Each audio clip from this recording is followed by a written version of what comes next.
Hey guys, welcome back to the channel banking Rahi. आज भी मैं हमेशा की तरह लेट हो गई थी। तो मैं आज 8:30 बजे करीब लाइब्रेरी पहुंची थी। पता नहीं क्यों, बट मैं हो ही जाती हूँ लेट। 8 बजे की मेरी टाइमिंग है और मैं 8:30 बजे पहुंचती हूँ। देन फिर जाकर सबसे पहले मैंने अपने बनाई टू डू लिस्ट। ये मेरे आज के सारे टारगेट्स थे एज़ यूजुअल। फिर इसके बाद मैंने लगाया था IBPS PO प्री का मॉक। आज मैंने लगाया था टेक्स्ट बुक से लगाया था मॉक। तो मैं तीनों आपको बताया था, मैंने गाइड ली, प्रैक्टिस मॉक और टेक्स्ट बुक तीनों से लगाती हूँ। 5th नंबर का मॉक लगाया था। देन फिर मैंने की करंट अफेयर्स की क्लास। तो आज मैंने की थी 20th सितंबर की क्लास।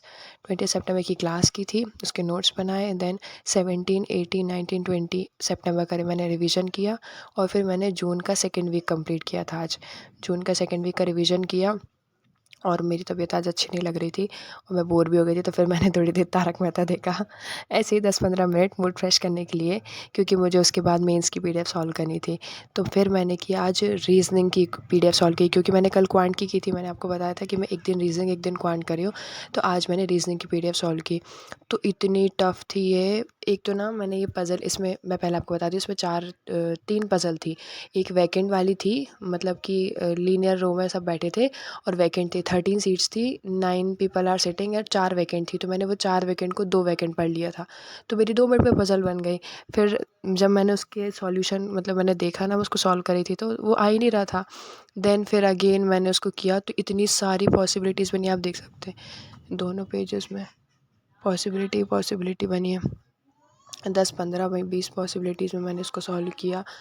देन फिर इसके बाद और एक थी वैकेंट वाली थी और एक मंथ बेस्ड पज़ल थी। मंथ बेस्ड पज़ल में क्यों कितनी बार में की है मैंने, पता नहीं क्यों मेरा दिमाग ही नहीं काम कर रहा था, मैं कुछ ना कुछ गलत पढ़ ही ले रही थी।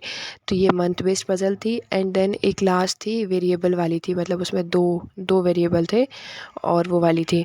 और फिर एक अल्फ़ा न्यूमेरिक सीरीज़ जो कोटेड वाली रहती है ना, मतलब रिजल्टेंट बेस्ड जो रहती है, वो वाली थी।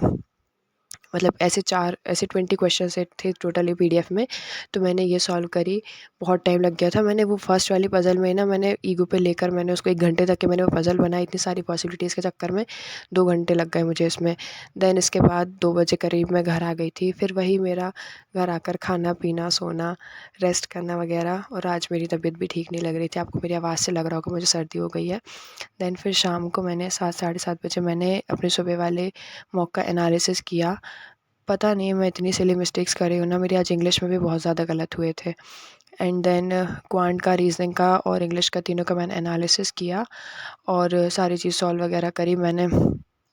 और फिर इसके बाद मुझे इंग्लिश में मुझे इतने डाउट हो रहे थे कि मेरे एरर डिटेक्शन गलत हो रहा है। और पैरा जंबल में मैंने क्या किया था, मतलब पूरा सही सीक्वेंस बनाया। फर्स्ट स्टेटमेंट सही थी, और जो सेकंड स्टेटमेंट थी मैंने उसको सेकंड को लास्ट में कर दिया और बाकी के पहले कर दिए।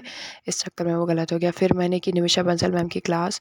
तो वो क्लास मैंने 1 घंटे की क्लास थी आई थिंक, एरर डिटेक्शन वाली। तो मैंने थोड़ी सी की थी, 15-20 मिनट ही की थी।